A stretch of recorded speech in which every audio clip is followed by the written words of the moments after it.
Socrates and Plato, shown on this medallion here, were related effectively as teacher and pupil, as master and disciple. Socrates was executed in 399 BC at the age of 70. Plato was then 28. Plato lived on to be 80 and wrote philosophic dialogues in which, for the most part, Socrates is the main character.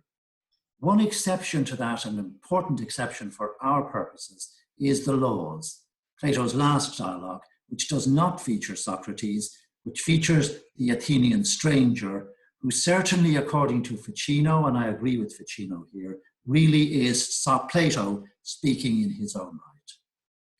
So that's the preamble. But I begin with the Republic and a story from the Republic in Book 2. And in Book 2 of Plato's Republic, Socrates listens, perhaps for 30 minutes, to two brothers, Adeimantus and Glaucon, listing all of the disadvantages of justice. And they effectively say, if you live a just life, what we're told is you lose out. If you are a just man and you enter into a business transaction with an unjust man, you'll come off second best. If you are just, what happens? You pay more taxes than the unjust man, and the unjust man evades his taxes. So no matter what happens, at the end of the day, the unjust people constantly end up very, very wealthy, and the poor, just folk end up often impoverished. So what they say to him is, we want you to tell us that this is not true. We want this to show that this is not true. And having listened to all of this for such a long time, Socrates finally gets to speak. It's an amazing tribute to Plato's writing. Plato was a writer that at the beginning of Book 2, so much space is given over to a sentiment that those who are unjust, those who live justly lose out. So much space is given over to a sentiment which he couldn't possibly agree with, and you know he's not going to agree with it. So, eventually it comes to Socrates' opportunity to speak. And he immediately talks about a fear that he has. He has been asked to refute this terrible claim that if you live a just life, you will lose out, and that really you'll be better off if you're unjust. He's been asked to refute this. And that's a huge undertaking, really big undertaking. And so what he says in reply, Socrates says in reply to these two men, is as follows. He says, I am afraid that it might be an unholy act were I to be present when justice is being ill-spoken of, and fail her by not coming to her aid, while I still had life and power of utterance. And so he does come to the aid of justice. Socrates does come to her aid. And the remaining 9.5 books of Plato's Republic are taken up with Socrates' response to this challenge laid down by Adeimantus and Glaucon, who happen to be Plato's brothers. So this is very dramatic writing by Plato. He paints us a very dramatic picture of the verbal onslaught by these two young men. In fact, explaining the advantages of injustice and the challenge that's given to Socrates to defend justice. But the words which are given to Socrates to speak here are, I would say, very poignant and very relevant and very, very important to what I wish to say this evening, and also, I think, central to the proper understanding of Plato as a writer, because it's often felt that this is all cold rationalism, almost logic. And the place of emotion in Plato and in the writings of Plato is often overlooked. But here, Socrates' response to the challenge of the two young men is an emotional response. He has a fear. I am afraid that it might be an unholy act were I to be present when justice is being ill-spoken of and fail her by not coming to her aid, while I still had life and power of utterance. That's what he says. So it's a fear of committing an unholy act that prompts Socrates to undertake the vast edifice of reasoned argument and storytelling and persuasion, which is the latter part of the Republic. If I may just give another aspect of Plato. Plato is often seen and depicted, and many scholars like this view, as being very rational and being mainly characterized by rational argument. But that's not the picture here. I mean, I refer to a quotation from Mary Margaret McCabe. She says, "You can see why they gave Socrates the hemlock. His methods are not only maddening for his victims, they also seem pretty destructive." And so she's referring then here to the relentless question and answer, which we often associate with Socrates. But in this little exchange here, there's no relentless question and answer. Socrates is moved by fear, the fear of committing an unholy act, to come to the aid of justice. It's emotional and it's poignant, and very, very much the key to, in my opinion, to a proper understanding of Plato and Socrates. Mary Margaret McCabe's book is subtitled, it's called Plato and Its Predecessors, but it's subtitled The Dramatization of Reason. So here, it's not cold reason, this is dramatic reason. Reason is presented in a dramatic context, and that is what happens in all of the dialogues, really. Once you can see past this relentless question and answer, there's something driving it, an emotion is driving all this. And here in this dialogue, it's the fear of committing an unholy act. Now, Plato wrote the Republic when he was perhaps 50 or so. When he comes to write the laws, it's some 30 years later, maybe more. In the Republic, we find Socrates in person, the single greatest influence upon Plato's life, without a doubt, was Socrates. And the turning point of Plato's life was undoubtedly the death of Socrates. But 30 years later, he comes to write the laws. And Ficino insists, and I have to agree, I think we have to agree, here Plato speaks in his own voice. And he revisits many of the themes that he has revisited in his earlier dialogues, and especially the Republic. Very strong connection between the Republic and the laws, the earlier work and the later work.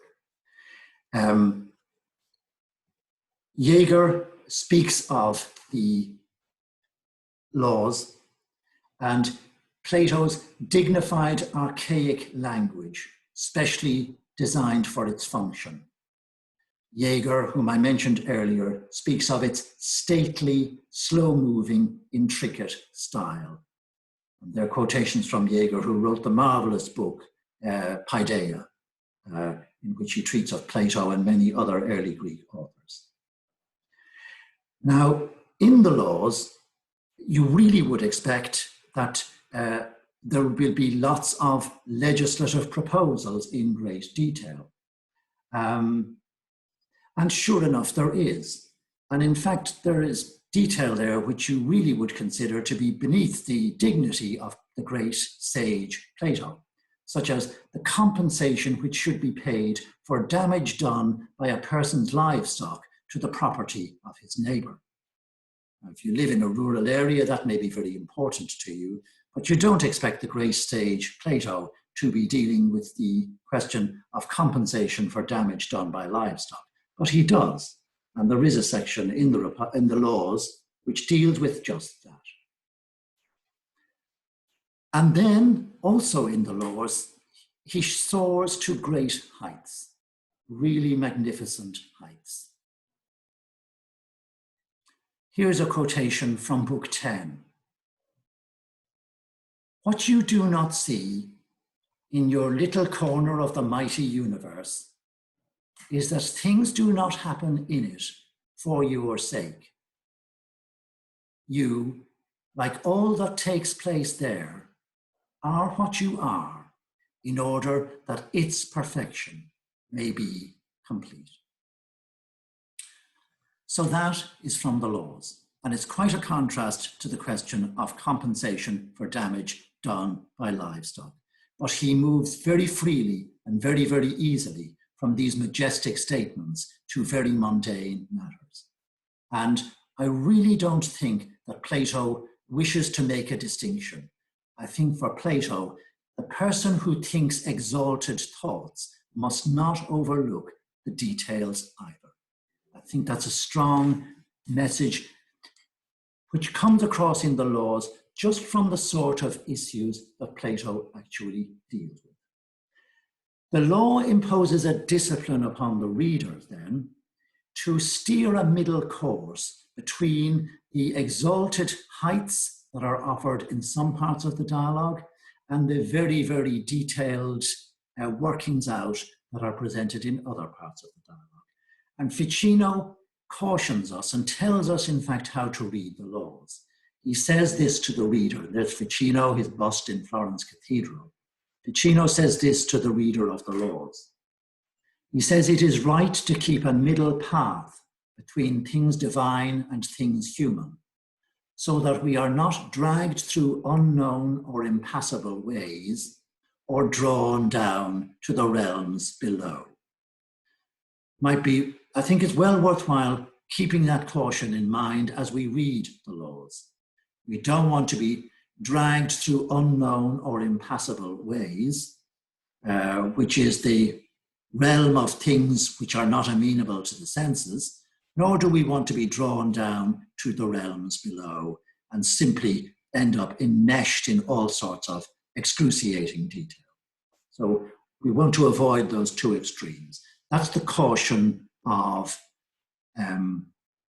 Ficino. In fact, we'll hear a recording later on at the very end of this week on Sunday of Helen Nichols' talk given in Melbourne last night on Marsilio Ficino on Plato's laws. The quotation here is from Arthur Farndale's translation of Ficino's commentary on Plato's laws. It's there under the title of When Philosophers Rule. And that is a book which is well worth reading, Arthur Farndale's translation of Ficino's commentary on the laws. So,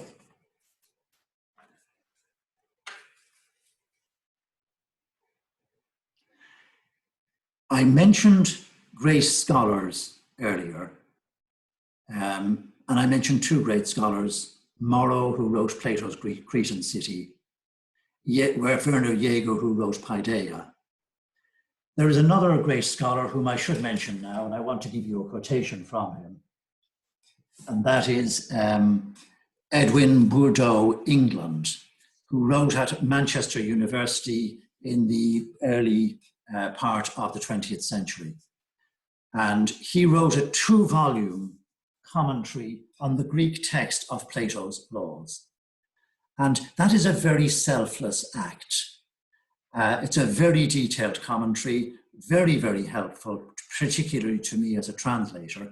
And again, I reiterate, we've moved into an era of scholarship where the people who would write commentaries of that nature are not around anymore, or indeed where the people who could write commentaries of that nature are not around anymore. So on the next slide, I show you Manchester University, depicted there, and this quotation from England in his introduction to his commentary on the Greek text of Plato's laws.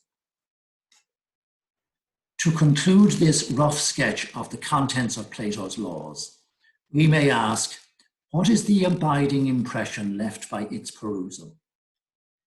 Is it not this? Not only has he given us a code of political and social law, which has been the foundation of much subsequent legislation, but he leaves us with increased reverence for the rule of right and goodness, and a quickened faith in its ultimate victory over folly, superstition, and vice. So England obviously really got to the heart of Plato's laws and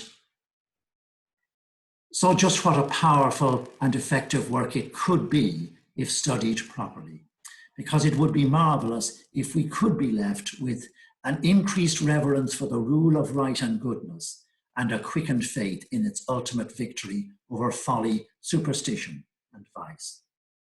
And if the world could experience that, that would be transformative for the world, because we're moving into an age, we surely are in an age, where there is less and less reverence for the rule of right and goodness, and less faith in the victory, ultimate victory over folly, superstition, and vice. So that's Edwin Burdo England's comment on the efficacy and power of Plato's laws. Now,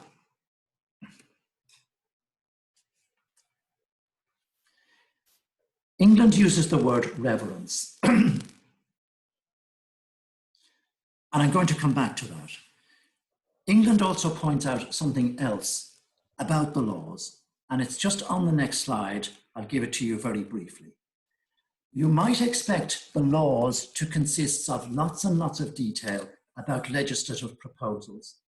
But having been reading it today and perhaps last year as well, you begin to realize that's not the sort of work it is. England points out that preludes or preambles to encourage and persuade people to obey the laws take up about 60% of the dialogue.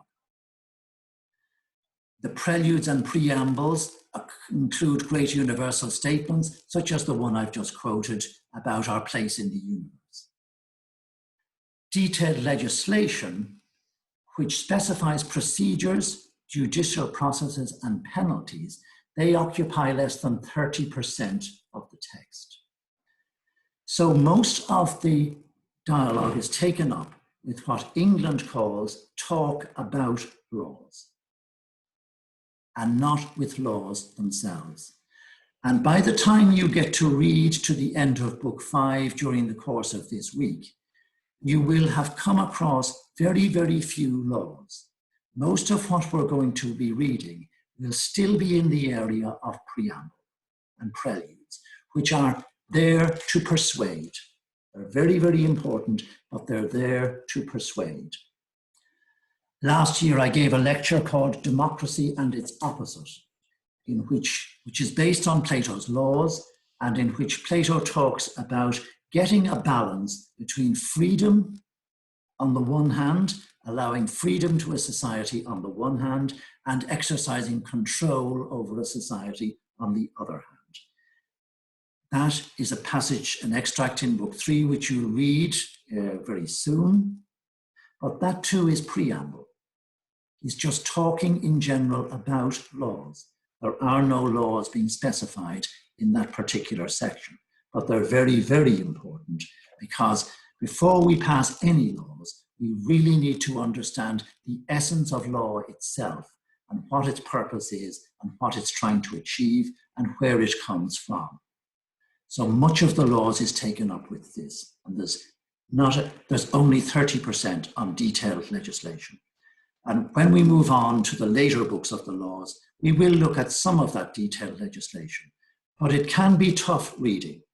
And I've been translating the laws for 2 years. I just finished it this year, and it's tough translating too. But nevertheless, rewarding, because ultimately you're keeping the company of Plato, and that's always marvelous, even if he is being very, very, very detailed.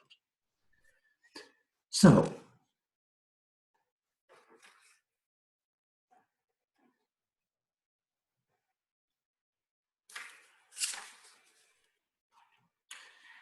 Jaeger points out in his book Paideia that there is a change in Plato's approach in the laws, and you'll have encountered this already.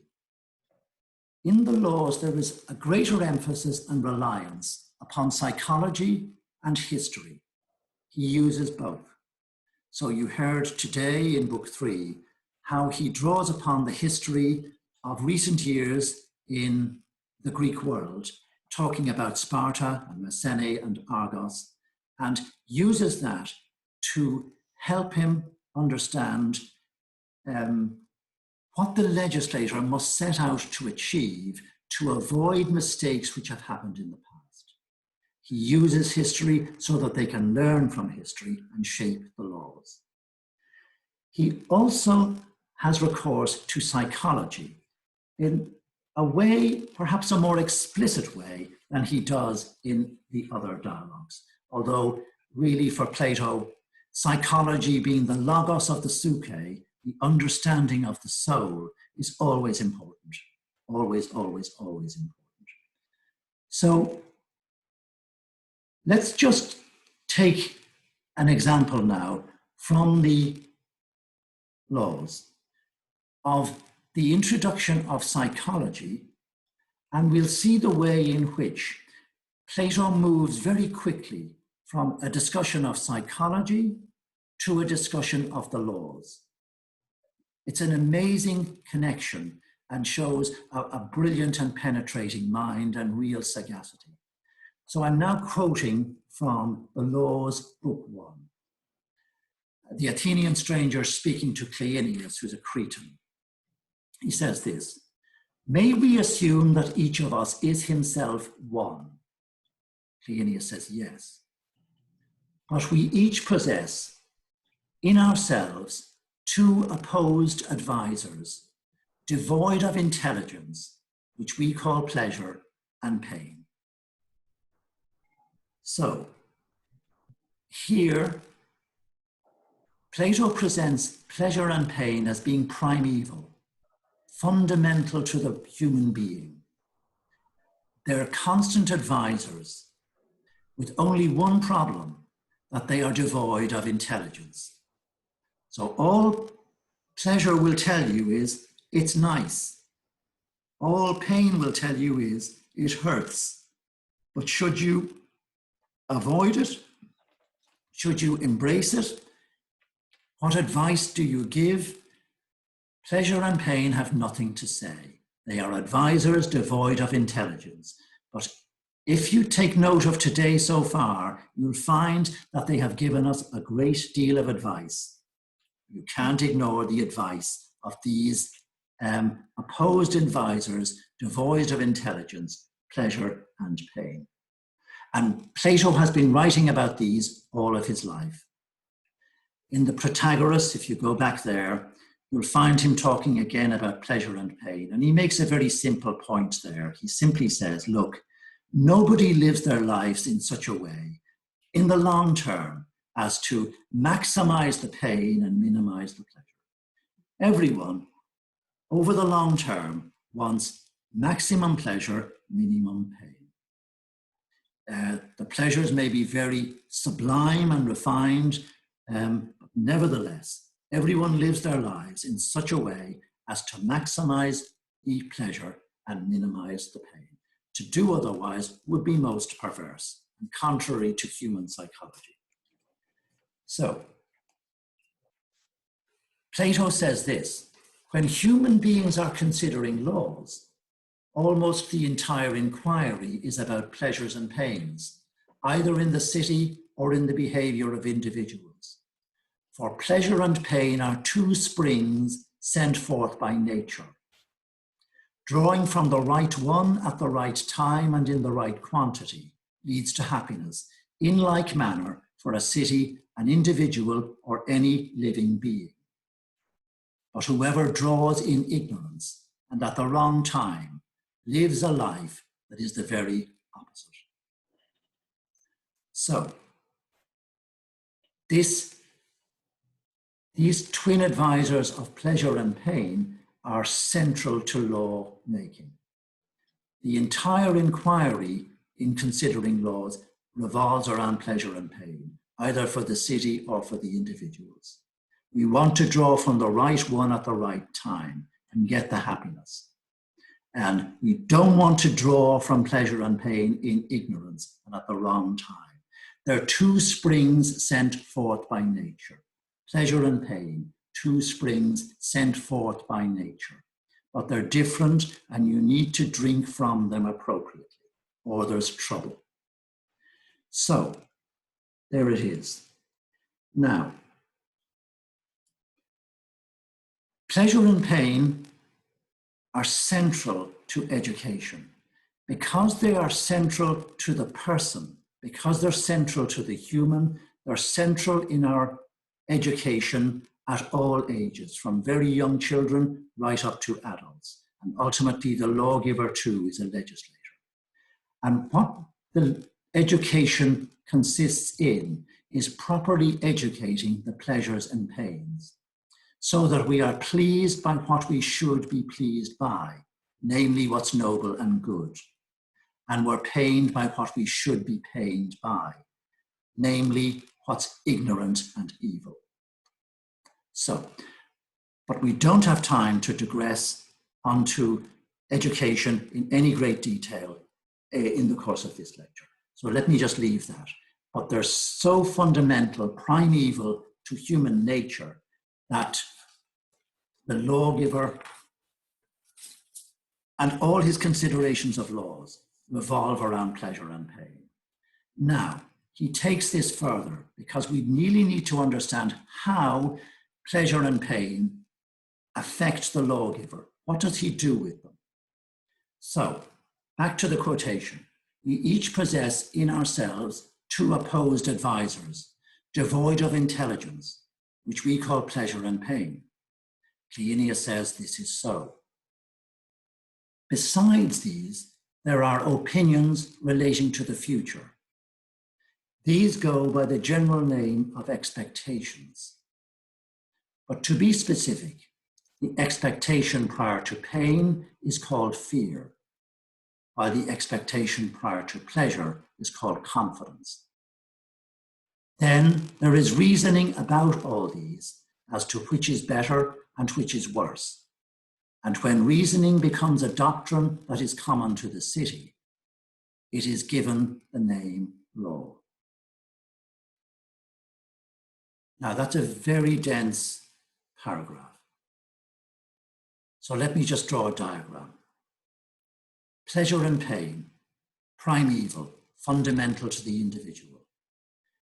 Then there are expectations relating to these.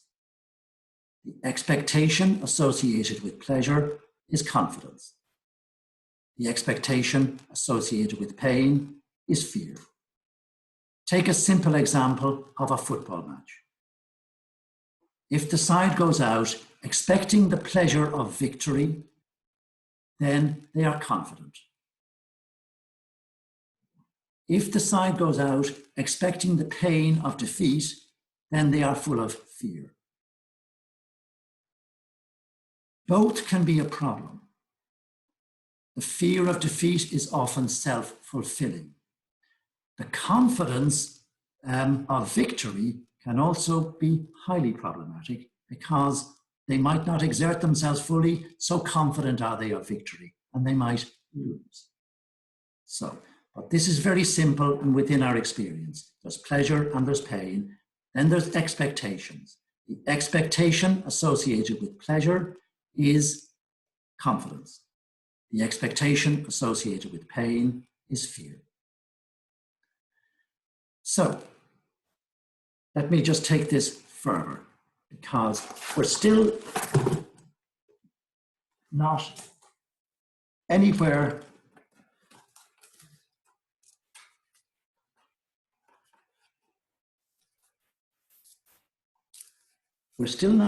near legislation. What kind of fear would be useful to a legislator? That's the question we need to ask. So, we need to just go on. he wants to talk about two kinds of fear. He says, then this, it seems, is just what we should now attempt to explain. Tell me, can we discern two kinds of fear that are almost direct opposite? What kinds of fear? As follows. Presumably we are afraid of evils when we expect them to occur. Yes. And we are often afraid of opinion when we believe that people will form a bad opinion about us for doing or saying something that's not noble. And we ourselves, and I believe everyone else too, refer to this fear as shame. Now, the diagram again will help us. Pleasure and pain, primeval. Expectations on the pleasure side, expectation of pleasure leads to confidence. On the pain side, expectation of pain, fear. But there are two kinds of fear. And that's what he describes. One is the common fear of pain. Just the fear of losing the game, the fear of losing the battle, the fear of being injured on the battlefield, the fear of being injured on the football field. The other kind of fear is shame, and that's a fear of the opinions of others. And that is a very important fear. That is the fear which the lawgiver can use. Now let's just spend a moment or two on these kinds of fear, just so we understand them a little bit better.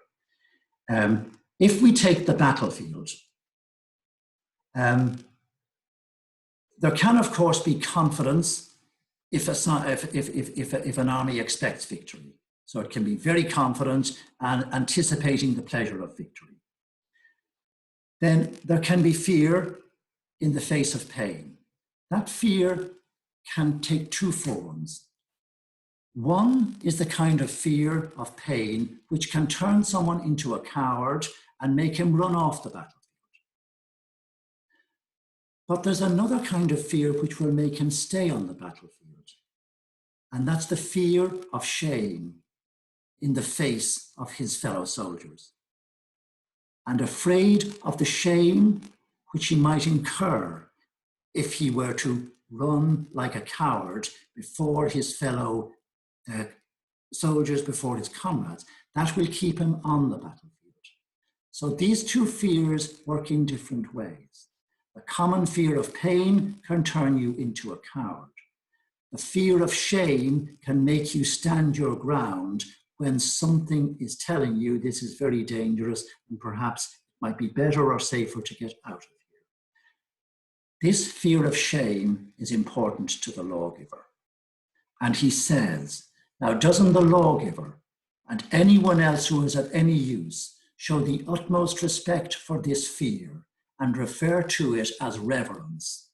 The boldness that is opposed to this, he calls irreverence. And he regards this, the irreverence, as the greatest possible evil, both for a private individual and for a community. So the shame is called reverence by the lawgiver.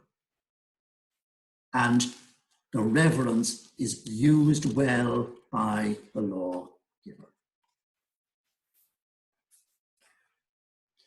Let's go back to the Republic passage.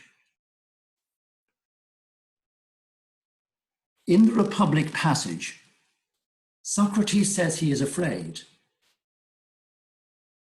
but he's not afraid that anyone is going to attack him. I don't even think he's really afraid or ashamed in front of Adeimantus and Glaucon. He's afraid of committing an unholy act by refusing to come to the defense of justice. Socrates is afraid of committing an unholy act by refusing to come to the defense of justice. That's not the kind of fear that fills you with trembling and trepidation. That's the fear that Plato now calls reverence. And he says that this is used well by the lawgiver. So,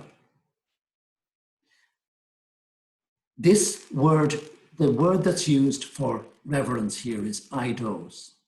It's not very common in Plato, not very common. In the Protagoras, we are told that Zeus sent reverence and justice to humanity in order to ensure social order and the bonds of friendship. In Book 12 of the Laws, we're told that justice is born of reverence. Justice is the virgin daughter of reverence. Justice itself comes from reverence. And in the Phaedrus, the two-horse analogy shown here speaks of the reverence of the white horse. The two horses within us. One is insolent, uncontrolled, and lustful. There it is, the black one, and it's dragging the chariot down. The other is self-controlled and possessed of reverence, and it drags the chariot and the charioteer upwards. So they're the ways in which Plato uses this word in other dialogues. So,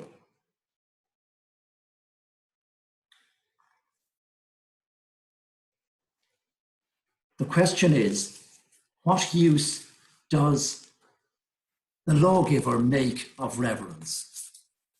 Well, it depends on what you think the role of the lawgiver is. If you think the role of the lawgiver is to write laws, well then, fine. Why would he need reverence? But, again, let me turn to Jaeger. For Jaeger, he says this: the legislator in the highest sense, which means to be the teacher of its citizens. The difference between this attitude to legislation and that of the usual type of lawgiver can be seen in his contempt for the usual type of law, which simply prescribes a definite punishment for definite actions. This means that the lawgiver has begun far too late. His main duty is not to avenge wrongs which have been done, but to prevent them from being done.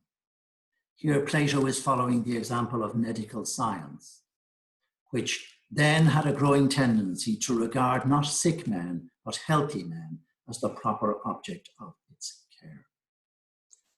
So, if the lawgiver can inculcate reverence in the community, then he will not have to pass detailed laws. He will prevent the injustices from taking place because the citizens will be imbued with reverence.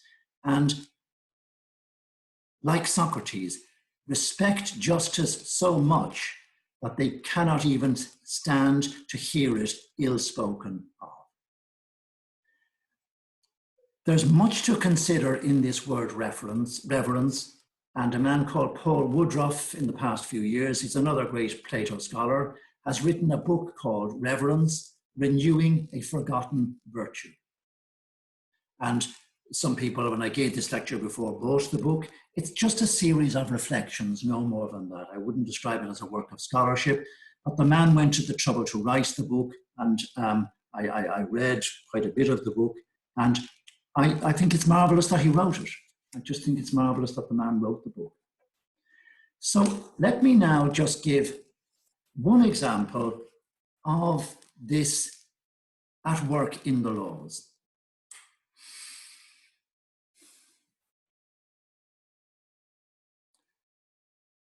In book 11, when I was translating it, I suddenly found a lot of discussion about orphans and the care of orphans, and a lot of detail about how they should be looked after.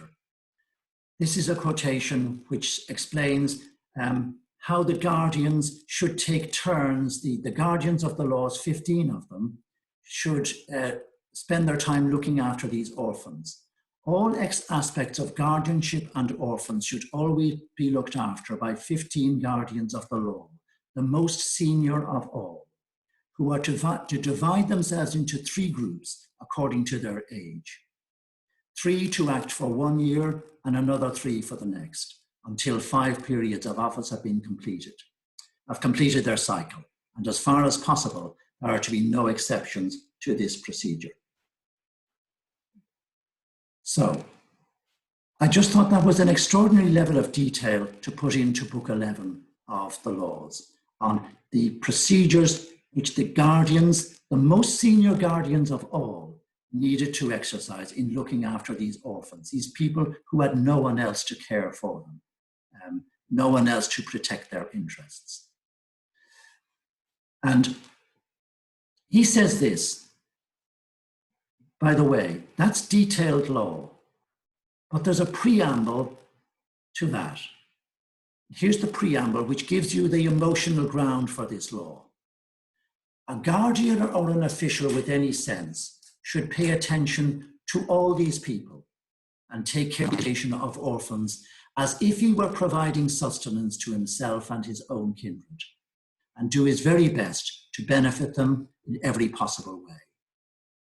Whoever heeds the message of our preamble and does not mistreat a single orphan shall not unleash the unbridled wrath of the lawgiver against such crimes. But whoever heeds it not and wrongs someone who has no father or mother shall pay twice the total compensation payable by a person who behaves badly towards someone with two living parents. So there's your direction. This person should care for them as if he were providing sustenance to himself and his own kindred. So I asked myself, let's just look to today and see, can we see some examples now of the role of this reverence? What I hear behind that quotation from Plato is a reverence and a respect for those who are helpless. Really revere and respect those who are helpless.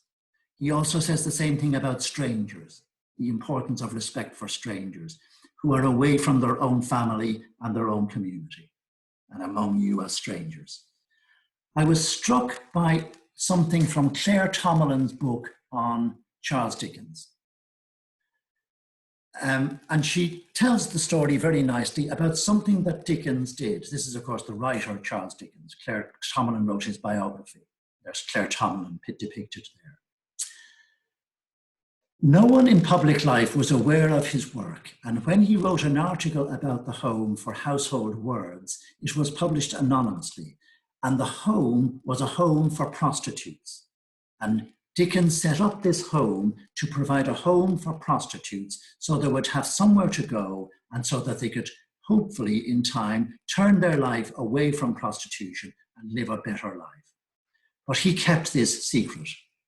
And Tomalin says, when he wrote an article, Dickens wrote an article for Household Words. The article was published anonymously. There may have been something lopsided about an enterprise that set out to save a few poor creatures out of a crowd, but that did not deter him.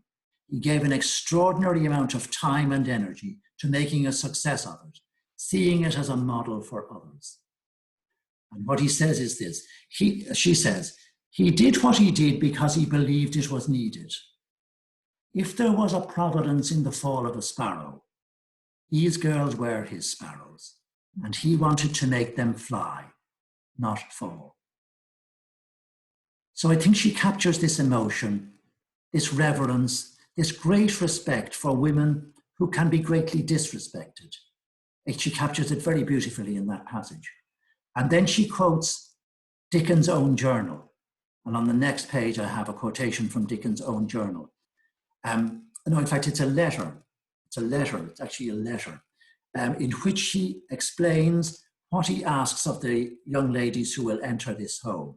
He says this, if you have ever wished, as I know you must have done so sometimes, for a chance of rising out of your sad life and having friends, a quiet home, means of being useful to yourself and others, peace of mind, self-respect, everything you have lost, pray, read attentively. And do not think I write to you as if I felt myself very much above you, or wished to hurt your feelings by reminding you of the situation in which you are placed. God forbid. I mean nothing but kindness to you, and I write as if you were my sister. And if we go back to Plato's direction, to people looking after the orphans, do so as if he were providing sustenance to himself and his own kindred. And Dickens writes to these young ladies, and in his heart is the view that they are his sister. He's looking after his sisters. Now let me just come back to the laws. If this sentiment prevailed in our communities, would we need a social welfare system to look after these people? Would we need a social welfare system and all the elaborate legislation that goes with it, and all the intricate, mind-boggling bureaucracy that goes with it, if this sentiment were encouraged? If the lawgiver could encourage this kind of reverence, this kind of emotional ground, then very little detailed legislation is required. But when this sentiment dies in the community, lots and lots of detailed legislation are required. I'll do one last example, Mother Earth. Plato says in Book 5, which you'll read later on in the week, that if you're given a portion of land, a person who is allotted a portion should regard this as the common property of the entire city. And since the land is his fatherland, he should care for it more than a mother for her children, as the earth, being a goddess, is the mistress of all mortal creatures.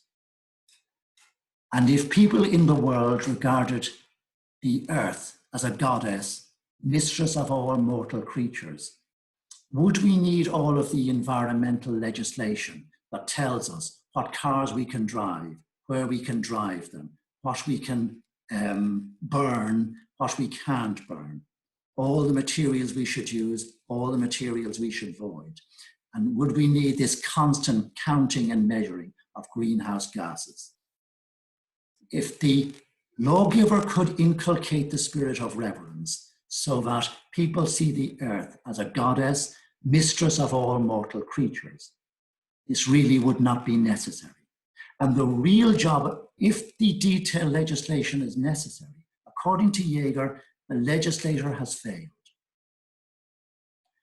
Now, you'll come to this last quotation in your dialogue in Book 5. Let me stop there so we at least have some time for some questions. And let me conclude with this very beautiful quotation from Plato's Laws, Book 10, translated very freely by England, but he's such a classicist, you just have to let this man away with it. He can translate any way he likes because he knows so much. What you do not see in your little corner of the mighty universe is that things do not happen in it for your sake. You, like all that takes place there, are what you are in order that its perfection may be complete.